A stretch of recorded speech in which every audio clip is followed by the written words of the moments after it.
Hello, welcome back to Otter Pop Culture, and today we're going over to Nashville-based singer, pop star, Kacey Musgraves and her fourth album called StarCrossed. So I had no idea this album was coming out at all. None. Not at all. I didn't even know there were singles. And I think it's because I feel like I say I'm going to keep track of her, but I never do. But I do catch the highlights, so that's always good. So I came across her way back. I came across her around the time where she had the song, actually no, that's a little later. Oh, I came across her when she was releasing her second album, but I was still stuck on her first album. So her first album, Same Trailer, Different Park, I collected some songs from it thanks to a friend who was obsessed with her at that time. It was back in 2015, and the songs that really got me were Merry-Go-Round and Follow Your Arrow. Loved it. I love those songs. I loved how she sings, and I just love the fact that there's lessons, and it gives me that kind of, like, and she was like, deep, deep, deep country, and I'm very, very, very, very, very, very picky with my country, so I was very happy to really like her. So then on, I kind of gave her a break because I wasn't really sure exactly where I was going with it, and once again, very picky with country, so I was like, I don't really want to get into the second album if I don't really know if it's going to be good, blah, blah, blah. So, of course, that thought ended up me not really getting into it. And then she came out with this pop direction where she did Golden Hour, and that came out in 2018, and High Horse came out, and people were just like, she's amazing. I was like, who's this person? Of course, we go back, and I was like, oh my god, that's that same person that did Follow Your Arrow. So I was like, okay, I need to get into this album. After multiple friends, I was like, just get into it, it's amazing. So I did, and of course it won multiple, like, awards and everything, and the album's actually pretty good. And from then on, I was like, okay, I need to actually focus on her and, like, do it. But of course, I don't know what's going on in my mind because I completely slipped. I didn't even know that she was making another album until it literally dropped. So I was like very excited and also like, damn it, I should have known. But here we are. So this album is actually about her recent divorce. And what happened was, side note, which I didn't know this either, that Golden Hour was dedicated to her husband, and they got married in March of 2018, and which is the same time that the album came out, and also, or same year the album came out, and 2.5 years later they officially got divorced. They actually are still good friends. They're still good. They're still like in good terms. It just didn't work out. So, in this album is her being the most vulnerable and just explaining it. Pretty much just putting down how she feels about it, how the kind of highlights of it, and just her feelings about it, and whether it was before the divorce, after the divorce, during the divorce, all of it. So I really think that's really crazy to get into. This is 15 songs out of 40 songs that she wrote during the pandemic. So I don't even know what the 40s, if we're gonna ever see the other songs out of that 40 songs, but I wouldn't put it past her that she's like, well, here you go, here's the rest of them in this kind of side album or something, or deluxe kind of, well, maybe not deluxe, there's a lot of songs for deluxe. But anyway, so here we are into this album. I'm gonna break down this album as much as I can. It's going to be a long video, so settle in, get your popcorn and everything, because I'm going to break down as much as a lot, actually. So, starting off with the first song called StarCross, which is the first single to the album. This one actually gives me a nice little, like, Shakespeare's direction, where it kind of, like, which one? I think it was the Romeo and Juliet, where he's like, this is the tale that's happening, blah, blah, blah. Gives you, like, the highlights of what happened and how it went down, and almost pretty much spoiling the whole thing for you, but not enough to where you know the details. So you're just like, okay, so this happened, now the play is gonna explain how it came to be that. And so, I give her so much praise for doing that. Like, this is a really good beginning, and just saying, like, two lovers ripped at the seams, they woke up from the perfect dream. What have we done? Did we fly too high just to get burned by the sun? So, gives you a nice little hint of what's going on. And then we go there to go to start the way beginning. So we're at the beginning where she's starting to get to know him, and they're getting together, and it's just, she wants to be the best wife that she can. She wants to be everything she can towards him, and because she feels like he needs him, or he needs her, and then the end of it, she's like, I need him as well. So she says, help me let go of things that make me mad. At the end of the day, he's got to know that I've got his back. One part that I really, really like, I love that she keeps on with this, is that if he comes home stressed out, I'll pack him a bowl and just let him be himself, try not to control. God help me, please be a good wife, because he/I need me/him. So pretty much, yeah, it's just like she wants to be the best she can in this situation, in this relationship, to make it go really, really well from the get-go. Going into the next song, which is I also liked, Cherry Blossom. This one kind of talks about the idea of, actually I didn't write down what the idea of the song was, but I think it was more just like, she wants to be together with him, and she doesn't want to let this opportunity of relationship growing to fade away. So she's like, please, like, I'm your cherry blossom, baby. You don't let me blow away. I hope you haven't forgotten Tokyo wasn't built in a day. No one can question the chemistry, and nature, or even in nature, time is everything. So I feel like in this direction, she's really happy. She really doesn't want this to go away. She likes where it is. The chemistry's right. And then we go into the next song, which is Simple Times. And this one kind of talks more about just her in general. How she misses the earlier, like, teenage years where you just go out and have fun, and everything was very simple. And nowadays, when you're an adult, there's so many responsibilities that you have. And pretty much that's what she's saying. This is pretty much what the song's about. It goes, I need to step away, because if I don't, I'm going to go insane, because being grown up kind of sucks, and I'm really just missing the simple times. And so she makes a reference saying, like, I won't be by the phone so you can hit me on the pager. A little throwback to what we were using back then. Going to the next song, if this was a movie, this actually talks about the idea of how it's like a fantasy of how she wishes it would go. The breakup would have gone if it was a movie. In normal movies and rom-coms and everything, it's always like it's a get together, have chemistry, something happens to where they like, I can't stand you, and so she runs away, or he runs, or actually mostly she, and then he has this nice little running to get, like, to tell her that he's like, I love you, and standing out in the rain, all those kind of fun things. And so she pretty much uses that metaphor into this song, into her relationship, and saying how instead of them breaking up, instead of them getting a divorce, or splitting, I guess, before you get the divorce, he would run up there and just be there for, and it's like, hey, we're meant to be together, dripping from rain or whatever. So she says it in this way. If it was a movie, love would be enough. Oh, that's a different one. This part, love will be enough to save us from the darkness that's inside both of us. Then it goes into, if this was a movie, I'd be surprised having your car coming up the drive. You'd run up the stairs, you'll hold my face, and say we're being stupid, and we'd fall back into place. Complete movie direction. But she says and reminds you, it's like, this is not the movie, so it wouldn't really go that way. Going into the next one, Justified. This one talks about not really knowing what to feel and how to function, and like what to feel about the divorce, after the divorce. It's like, okay, so now it's happening, now what? You know? How am I supposed to feel about this? How am I supposed to be? Am I still supposed to be angry? Am I supposed to just move on? Like, what am I supposed to do after? Like, how am I supposed to feel? What's the appropriate feeling for this?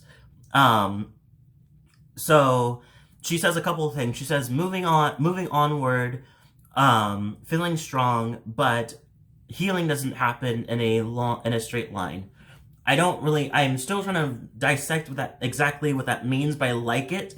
And then she says, I need a little more time to deal with the fact that you/I should have treated you/ me right, more than then I'm more than just a little justified. So it's just like more and little justified to feel whatever she's feeling. So I feel like in this situation, she's also pointing out that she also she also has her own fault in this relationship. So she's like, I need to adjust how I treated you wrong. I also need to adjust how you treated me wrong. And we're both justified to have whatever emotion we have towards this. Going into Angel, it talks more about the faults of kind of leaning to more of her own direction of kind of taking fault of the breakdown of the relationship, even though it seems like it's more faulting on things that she couldn't really control. Like, in things that's just like, it happened, you know? So she's like, if I was an angel, I would use only pretty words, and when I'm talking to you, it would never hurt. You'd only see the best in me. I'd never make you want to leave. It's one of those things just like, I get that everybody wants to be in that situation, but it's one of the things that you never know. Who you are is who you are, and you'll end up being that type of person no matter how hard you try to be a different person. And the end of it, yourself will show. Going into the next one, Breadwinner. This one actually breaks down a little more information on what may have happened in a relationship, in their marriage. So pretty much in this one, let me get the name right actually. Rustin. I think it's Rustin. Did I write that right? Rustin Kelly is her ex-husband. He's also a country singer, but she makes more money than he does, and is way more popular than he is. And so with the result of that, she's pretty much the breadwinner. And of course, she's kind of in this song, she's talking to his new girl, pretty much saying, who's also successful, and saying just like, make sure like this is what you want, because on my side, this is exactly what happened, is that I gained more money, I became the breadwinner, and everything was going great, and he was taking it all in until he felt insecure, and now he doesn't really want, now he feels like he needs to, he doesn't like the fact that I'm a breadwinner or that I'm making more money, because it seems like he's judging that on his own success, which does suck, because I think that seems like something that happens a lot in the celebrity space, especially a lot of, we've seen this happen a lot, especially with, there's a whole rumor saying that Anna Faris and Chris Pratt had a back and forth thing where one side he was jealous and then the other side she was jealous, and so it's a whole thing like that. Don't know if that's true or not, but it's the rumor that was going on during their divorce. Going to another song, to a song that actually, the one of them I really, really like is, Camera Roll. This one talks about the idea of kind of flipping through your phone or finding photos of your relationship or her marriage, to be more specific.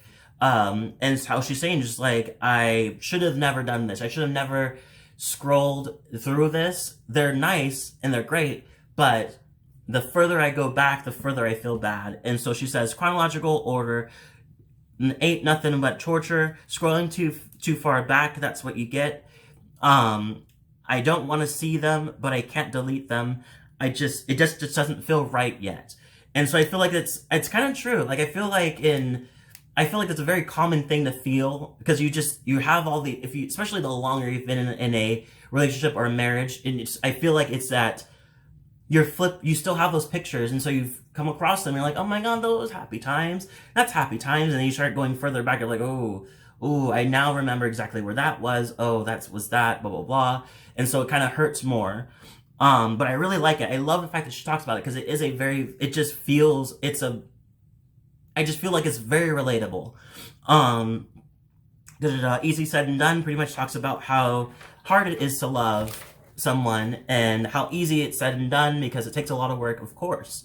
Going to other songs I like is Hookup Scene.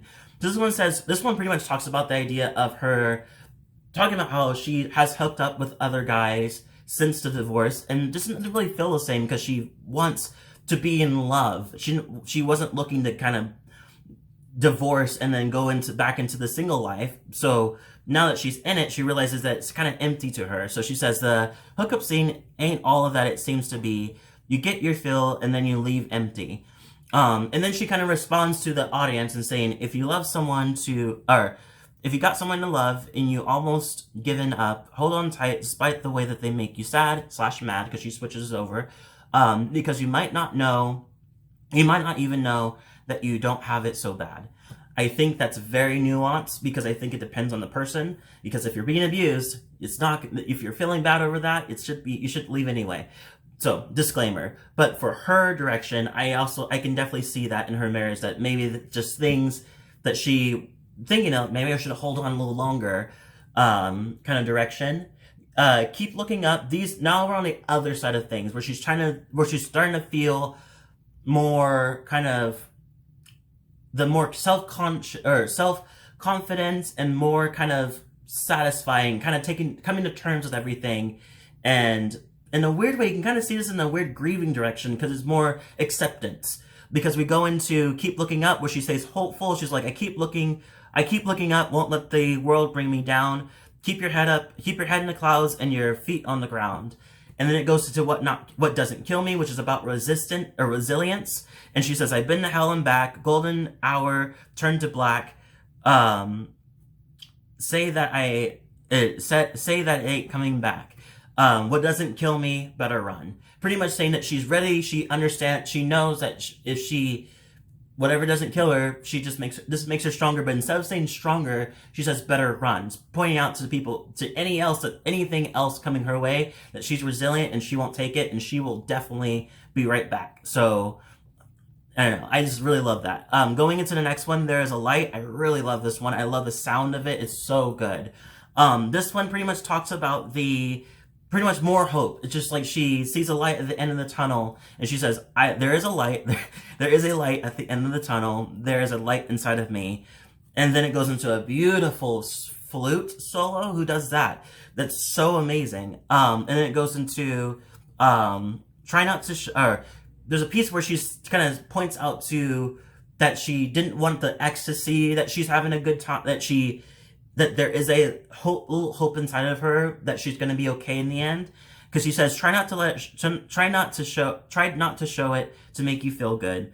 But then she goes, I won't cry when the cold wind blows, gotta let it shine, because now I know there's a light at the end of the tunnel. So I feel like I really love that song. I really feel like it's a nice little wrap up to that ending of just like, I know that in the end of it, I'll be fine, you know? Gracias A La Vida. This one is a last song. This one is a complete Spanish song, is a cover from the Valeta Para.